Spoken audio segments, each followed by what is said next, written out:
Sweet Dreams is sold. The funds have already been transferred to escrow, I announce, watching my husband's face turn from smug confidence to shock in the span of a heartbeat.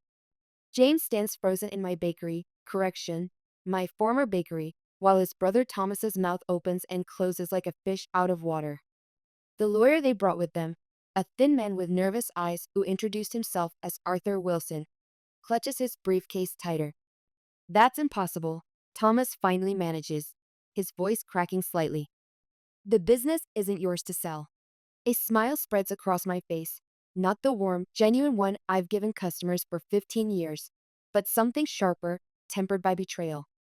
Actually, says David Summers, my attorney, stepping out from the kitchen, it absolutely is. We have documentation proving Ms. Wilson's full ownership.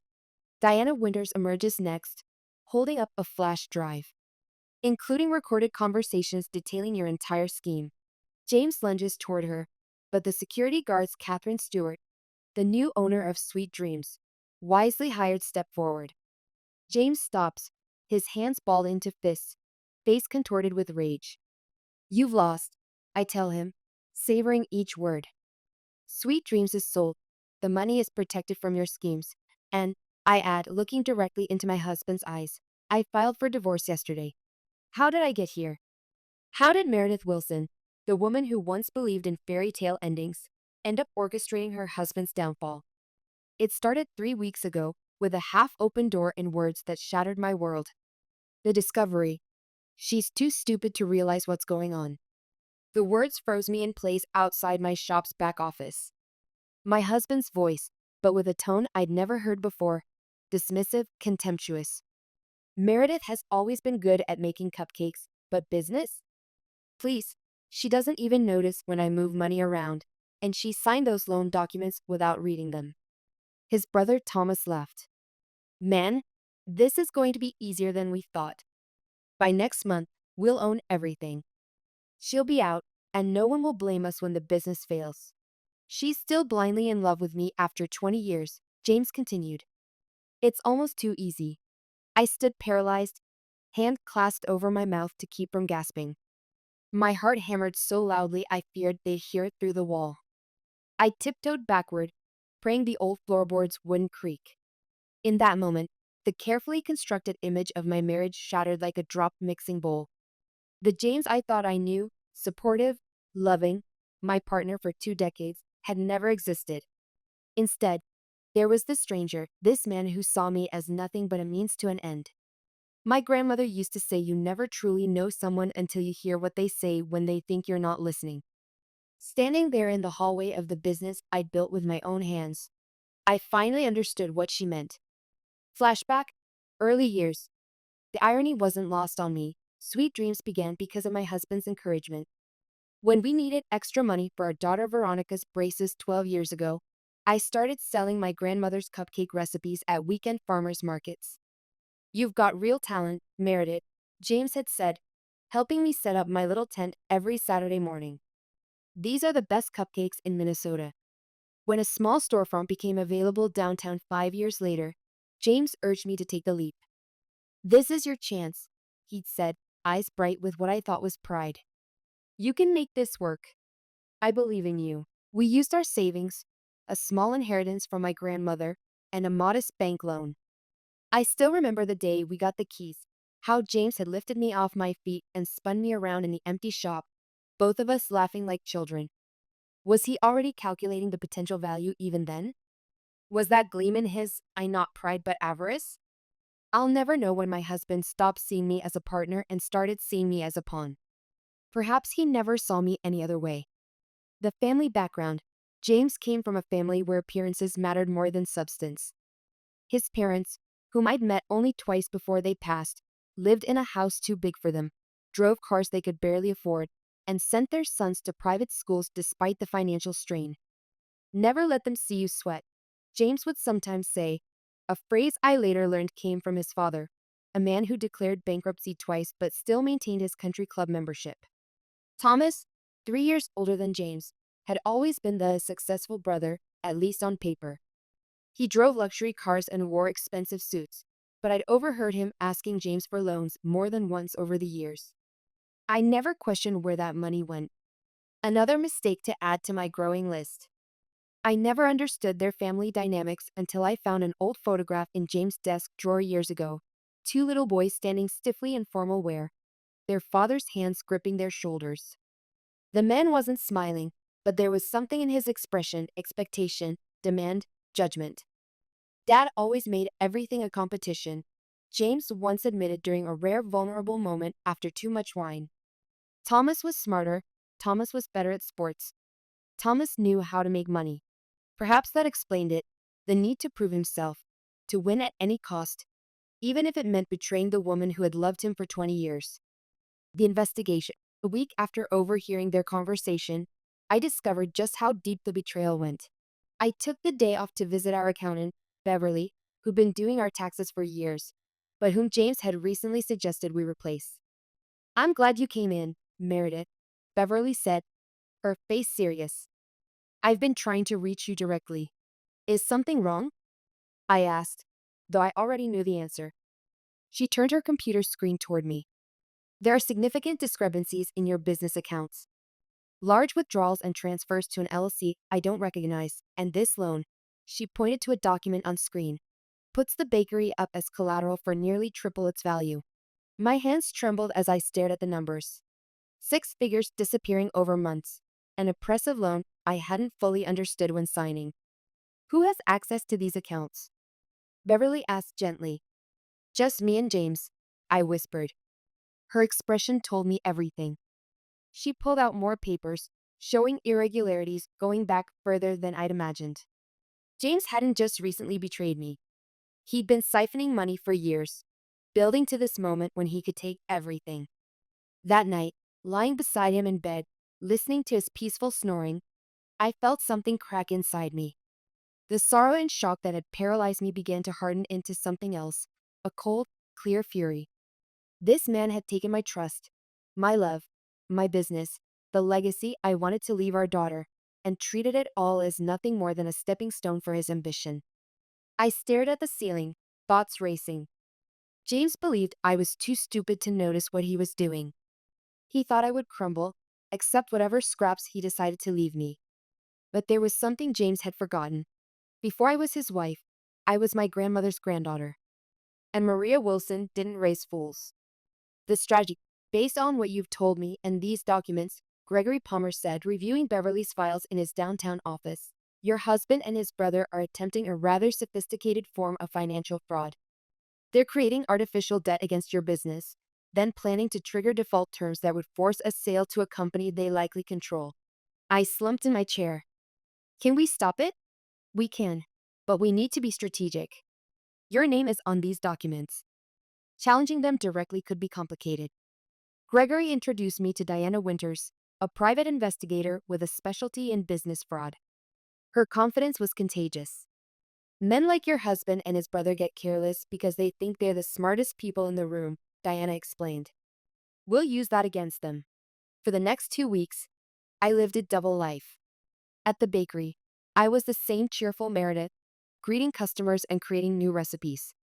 At home, I was the oblivious wife, pretending not to notice James' increasingly frequent business meetings. One evening, while searching James' office, I found a hidden folder with copies of the loan documents, planning notes, and most damning, a business plan for a Wilson Brothers bakery opening at my current location. I also discovered something that made my blood run cold. A life insurance policy on me, taken out 3 months ago. I wasn't just fighting for my business anymore. I might be fighting for my life. The revelation. The plan was taking shape, but James and Thomas were moving faster than we'd anticipated. Diana called with news that they'd bribed a health inspector to find violations at my bakery. The next day, my daughter Veronica called from college. Mom, something weird is happening, she said. Dad just called asking if I'd signed some paperwork he's sending over, something about protecting the family business. My heart raced. What did you tell him? That I'd look at it first, obviously. I'm not signing anything I don't understand. I nearly cried with relief. Despite everything, we'd raised a smart daughter. Don't sign anything, I told her. In fact, don't even open the package when it arrives. I'll explain everything soon. After we hung up, I sat in my office, staring at the walls covered with framed reviews and customer photos. They were trying to take everything, even trying to manipulate my daughter. The line had been crossed. That night, I called a real estate agent I knew, Lynette, who specialized in commercial properties. If I wanted to sell my bakery quickly, what might it be worth? Her answer stunned me. Due to the bakery's reputation and prime location, it could potentially sell for nearly twice what I'd imagined. A plan began forming in my mind, one so audacious it made me dizzy. What if, instead of fighting to keep the bakery, I sold it myself? Not because they forced me, but on my terms, to someone who would value what I'd built. The unexpected ally. Helen Bryant was my biggest competitor, owner of Heavenly Bites with 3 successful locations across the city.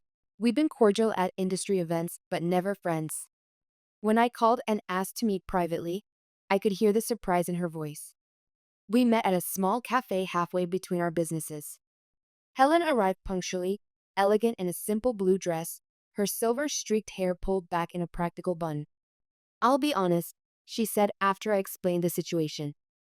"I've had my eye on your location for expansion. But not like this, Meredith.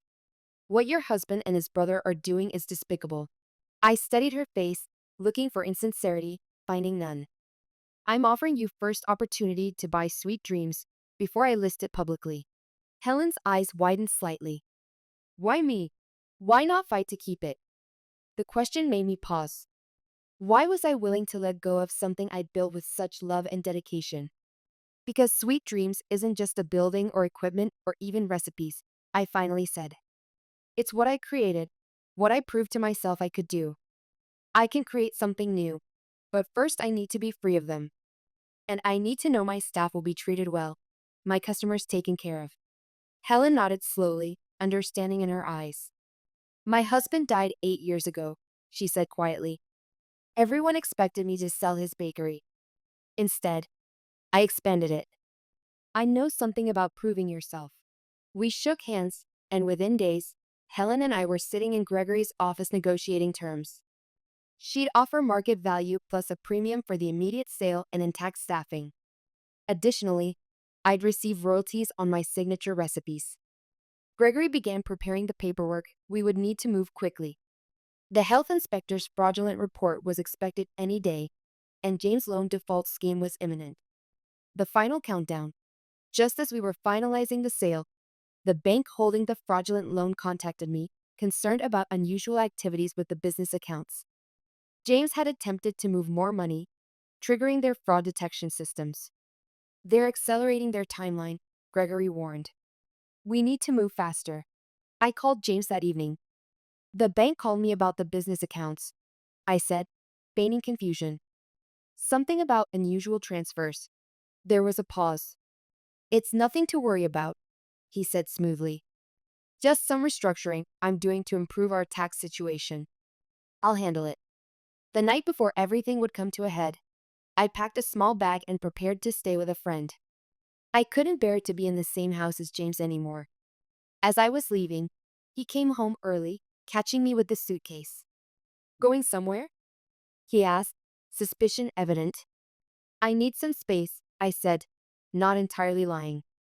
"I'm staying with Patricia for a few days." He looked relieved, no doubt assuming I was oblivious to his plans. "Sure, that's probably good. I've got some business matters to wrap up anyway." I nearly laughed at the irony. "Yes," I said, "I believe we both do." Back to confrontation day, and now here we are. James and Thomas staring at me with a mixture of shock and rage as they realize their carefully constructed plan has collapsed around them. As if on cue, Robert Jenkins arrives with his fraudulent health inspection report. Seeing the crowded bakery and the tension, he stops in the doorway. "Perhaps you'd like to explain why you were prepared to falsify an official health report," Diana asks him. Jenkins looks at Thomas, then at the security guards, then back at Diana, making a quick calculation. He turns and hurries out without a word. "It's over," I tell James and Thomas. "The police have been notified about your fraud. The evidence has been submitted to the district attorney." James takes a step toward me, desperation in his eyes. Meredith, you don't understand. Thomas was behind this. He forced me. Shut up, you spineless idiot, Thomas snaps. I raise my hand, silencing them both. I understand perfectly.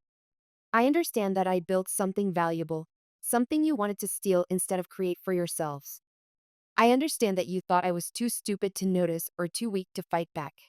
I turn to Catherine, who has been watching with quiet satisfaction. The keys are yours.